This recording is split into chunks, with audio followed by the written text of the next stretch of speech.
Oh my God. Did I tell you? White boy number two randomly told me he loved me one night right as we were going to bed and falling asleep together. It literally caught me off guard because he was like mumbling a little bit and I was like, huh?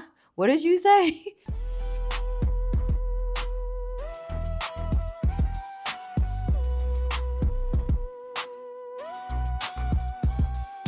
Hi, everyone. You're listening to The Modern Bay Woman. I'm Cathy. And I'm Jackie, and this is the podcast where career-driven, wellness-minded Bay Area women come together to Share their thoughts and feelings laugh through dating stories and find community in this journey we call life. Welcome to episode 4. In the previous episode, Cathy and I talked about going on second dates and love bombing. So if you want to know more about Cathy's second dates and a real life love bombing question, listen to episode 3, second dates and love bombing. In this episode, we're going to talk about the considerations to date exclusively, going on a trip together, and when the right time is to say I love you. So Cathy, did you decide on dating anyone exclusively yet? So I ended up choosing white boy number 2 because I realized that I kept going back to him no matter how many first dates I went on. That to me was a sign. Okay, wow. So looking back, was there a moment you noticed yourself thinking, oh, I hope this text is him? Or maybe a date where you were like, I'm pretty sure. I definitely think we texted each other pretty frequently throughout the day. So whenever my watch buzzed, I would hope it was from him. And if it were, I would text back immediately or at least smile at it if I was in the middle of a meeting or something. Okay, and I think you spent a lot more time with him compared to the Chinese guy too, right? I did. And I do wonder if I liked white boy number 2 so much because we were spending so much time together. I went on 4 or 5 dates with him before my second date with the Chinese guy. Pause, catch us up. So you mean you were like hanging out or like actually had 5 dates? So there was a 2-week gap between the first and second date with the Chinese guy. And I met white boy number 2 a few weeks before I even met the Chinese guy. And so I would meet up with white boy number 2 at least once a week. We would have date night over dinner or drinks or both. I would then stay over for multiple days at a time and the cycle repeats. So you had several sleepovers with white boy number 2. I totally get this though, because you're like coming to the city twice a week to commute. So if you could save a bridge trip, I totally get it. Yeah. So during that time, I also brought him to your birthday party. So it's like we spent that weekend together and then we were already planning my birthday trip before the second date with the Chinese guy. But setting aside the fact that you had way more exposure with white boy number 2, what are the differences? When I compared vibes, I just didn't feel the same spark with the Chinese guy as with white boy number 2. White boy number 2 was the only person I told about the other guys I was dating, and he was super supportive in my exploration. He kind of felt like my best friend, someone I could tell everything to. It seems like you were just being pulled to white boy number 2. But was there a moment with the Chinese guy where you got the ick or realized there wasn't the same spark? No ick. There just wasn't the same fireworks as with white boy number 2. But then again, sometimes I wonder if I didn't have enough time with him to really find out. Yeah, maybe. So I know one thing you mentioned to me was that your and white boy number 2's love languages were aligned. And love languages blew up like, I don't know, 2020, 2022. So I had no idea what my partner's love languages were and if we were aligned back when we first dated. So can you tell us what your top love languages are and how you knew they matched? Yeah, so I remember taking an online test to determine my top love languages, which were quality time, acts of service, and physical touch. He told me his top love languages were also quality time and physical touch. So when we went on dates, he would give me his full attention and we would hold hands and give each other random kisses.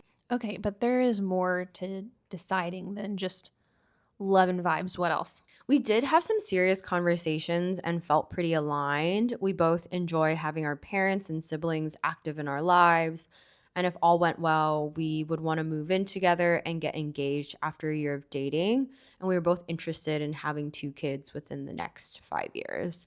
Did you ever have to choose between two guys like this, Jackie? Sadly, yes. When I was first dating my ex, I was deciding between him and another guy. And looking back, I handled this pretty terribly. I realized I had a stronger connection with my ex, but breaking things off with the other guy was really fucking hard. To me, it felt like he was ready for something serious. And I think that actually scared me away, which was kind of a bummer because there was nothing wrong with him. I just wasn't ready. So yeah, I really feel you. That decision sucks. But you narrowed it down super quick. So do you think that white boy number two might be the one? I don't know. We're definitely in the honeymoon stage, so of course it's all rainbows and sunshines right now. I love that answer. I find moments of that blissful relationship every day with my partner, but reality is very different. And I see some friends mistake excitement for certainty. Like the honeymoon stage is supposed to feel amazing, and you don't have to decide forever yet. Yeah, I mean, who doesn't love the honeymoon stage? I feel like for us, we definitely had major sparks since the start. That being said, we did plan a weekend getaway to celebrate my birthday, and that's actually where we made it official and decided to exclusively date each other. Oh shit, that's exciting. Where'd y'all go? We went to Monterey and Carmel by the Sea. I love a Pacific Ocean getaway. Yeah, so I wanted to see how well we traveled together since traveling is something really important to me. Have you done the travel test? Yes and no. I think I didn't make enough money to travel with any of my exes at the time, but definitely learned some shitty travel habits later on in the relationship that I just thought I'd have to deal with forever in those relationships. Oh no. But what about with your current partner? Yeah, we did do a weekend in Point Reyes pretty early on. I feel like it's similarly a very Bay Area couples trip. It was just super low key. We stayed in Airbnb, we hiked, we went into a jacuzzi and like just hung out. But I remember taking this ridiculously long shower. And when I came out, he was like, "You've been in there forever." And I realized I kind of needed a little pocket of alone time, like even on vacation. It wasn't a big deal. Like we laughed about it. But then driving home, I remember thinking I could do this for a week, plus alone time. So, how did this trip go? Was it planned or was it more spontaneous? Well, I let him plan the trip to see what his travel style was, and I tried my best to chill and enjoy whatever it was he had planned for the weekend. Okay, I like this for you, but you're a hardcore trip planner. How hard for you was it on a scale of 1 to 10? It was like a solid 8. So, to be honest, having a plan would have made things a bit more efficient and shown me a little more effort. Like, he really took the time to think about it instead of just using ChatGPT to plan an itinerary while we were driving there. But I did really appreciate everything he planned for us, and I did have a lot of fun. Okay, yeah, because normally I'm seeing spreadsheets of your trips, like hour by hour plans. How did you even cope? Well, he was in the driver's seat, so I literally approached it like I was just along for the ride. Okay, so proud of you. So, how did it start? So we started by going to the pier to watch the sunset, and we saw an otter. So lucky. Okay. And this is on Saturday? No, so we actually drove down on Friday after work, and we got there in the evening. It was golden hour by the water. The sky was in these beautiful hues of pink, orange, and yellow. And then we had dinner and some drinks. Ooh, that does sound beautiful. Okay. So, what did you all do the next day? We got brunch, and then we walked through downtown and to Cannery Row, and the lines to the aquarium were way longer than I expected. So, unpopular opinion, I feel like the aquarium is overrated. It's overpriced. It was hella busy and smaller than I expected. Oh, no. Okay. I don't think I've been there for like a decade, but I don't remember it being like that. That's too bad. But were you still able to chill and enjoy? I still enjoyed spending time together, looking at the different sea creatures, but I was definitely there more for the company than the experience. Okay. So, what did you do on Sunday? We went to Carmel by the Sea. Have you been? Yeah, I actually had relatives living down there when I was growing up, so we'd go down to their house. What were you all doing there? So we walked through downtown and it had this very cute, like seaside town architecture vibe that almost resembled what you would see in Disney movies or fairy tales. Oh, very cute. Okay. What was your favorite place to eat? So, my favorite place that we went to was Alejandro's. It's a Spanish restaurant with great vibes, decor, and amazing seafood. And then we got dessert at a place called Revival Ice Cream. They have this honeycomb ice cream that was so good. Highly recommend both places. Nice. So, what were you thinking when you got home, or did you decide to be exclusive on this trip? So we actually decided on the trip during an afternoon snack at a cafe on Saturday. Wait, so who brought it up? So I think I texted him a few days before the trip that I was maybe ready to take a leap of faith or, something along those lines in terms of our relationship. And that probably got him thinking about exclusively dating more since he wasn't seeing other people, but I still was. And I almost felt bad for seeing other guys. Wait, but why? Because I feel like we dedicated so much time and effort to each other. So it's almost like, well, why aren't you exclusive? And why are you still splitting time between multiple people? Like, just try one that you're interested in and kind of see where it goes. Okay, so did either of you say, like, will you be my boyfriend or will you be my girlfriend? No, we just use words like, okay, I think we're both ready to exclusively date each other and not see other people. And you said you kind of felt bad. Was that because you were like nervous for this conversation or something like that? Not really. I was probably more excited that we were aligned to move forward with dating exclusively. Okay, that's fair. For you, does dating exclusively mean what? Well, I soft launched him on Instagram, meaning you'll see like photos of his hands or his shirt during dinner. Like it's obvious I'm dating someone, but you just can't tell who. And then maybe in a few weeks, I'll hard launch him and show a photo of us together with our faces toward the camera. Dude, that's just your online presence. Besides Instagram, what actually changes between the two of you? So we have matching lock screens on our phones of the sunset photo we took together at Monterey. And then we'll have weekly date nights with each other. And we actually both deleted the Hinge app, which is where we met, so that we could just focus on dating each other. What did dating exclusively mean for you? Okay, it means if you don't have weekend plans, you're coming with me to visit my friends in South Bay, which honestly is a pretty big commitment because that's like an hour-long drive without traffic.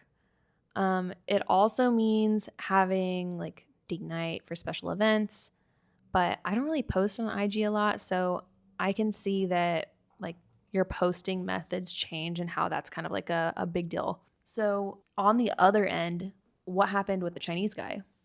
So after the Monterey trip, I let the Chinese guy know that I came to the conclusion that I'm going to pursue my stronger connection. It had been wonderful to get to know him, and I appreciate the time we spent together. And what did he say to that? He said, "Thanks for letting me know. I appreciate the time we spent together and wish you the best." Okay, so it sounds like he took it really well. How do you feel about it though? You could say that. I did feel really bad though. It was such a hard decision, honestly. Yeah, he sounded like such a sweet guy, so I'm sure it was a hard decision to make. Also, oh my God, did I tell you? White boy number two randomly told me he loved me one night right as we were going to bed and falling asleep together. It literally caught me off guard because he was like mumbling a little bit and I was like, huh? What did you say? And then he said it again and was like, okay, like, let's just go to sleep now. And I was like, okay, let's just go to sleep. You didn't say back to him? No, is that bad? I mean, it depends on how you feel. I feel like I always struggle with the question of love. Like, how do you know you love someone? Like, Jackie, how did you know you loved your partner? I kind of had a different story. It was like flipped. It wasn't intentional for us, and I just like jumped out of his car one day and was like, "Bye, love ya." And he was like, "What the fuck?" And I was like, "What the fuck?" And then I was like, "Well, it's not untrue, but we can talk about this later." And then I forgot what happened. Okay, but like, how do you know you love him today? He does all the dishes and takes out all the trash and waters all the plants. I'm kidding. Are But you though? not really. But seriously, I guess it's more that I love him for his humor and I know him and I know what I'm getting, but we're also aligned on the lifestyle we're building and holding each other accountable for all those things. Like, I feel like he makes me a better person and I try to support him in being a better person. I don't know. Why are you asking this? Are you not sure? Well, I grew up having family show me love through acts of service. I never really got an I love you, which is probably something a lot of Asians can relate to. My family showed me love by making me food, mopping my floors, cleaning my bathroom, basically just doing shit for me so I don't have to worry about those things. What about for you and your family? Yeah, I think in my family it was just normal. We always said I love you before hanging up the phone or leaving the house. It wasn't a big emotional moment, it was just something we always said. I mean, you've seen how white girls yell like I love you at the bar when they're like leaving and super drunk, right? Sure, but I thought it was just because they were drunk. Yeah, but it's more like, bitch, I hope you get home safe because if you don't, then I know we left things on good terms. Yeah, I mean, I always tell my friends to text me when they make it home safely, so I totally get that. Yeah. So your family just, they don't say I love you at all? So it's only in the past couple of years that my mom started saying she loves me after phone calls. I still feel a little weird saying it back. Like, obviously, I love her. It's just that we weren't a very big words of affirmation family growing up. So saying I love you just doesn't feel as natural. Okay. So when do you think you'll be ready to say it back to him? Honestly, no idea. For those of you listening, when did you first tell your partner I love you and what made you want to say it? Let us know. We would love to hear from you. Thank you so much for listening. We hope you enjoyed this episode and we'd love to hear from you. You can find us on YouTube and Instagram as The Modern Bay Woman. Follow us, hit the subscribe button, leave us a comment, send us an email or a voice memo. Give us all the real feels and thoughts you may have. Bye.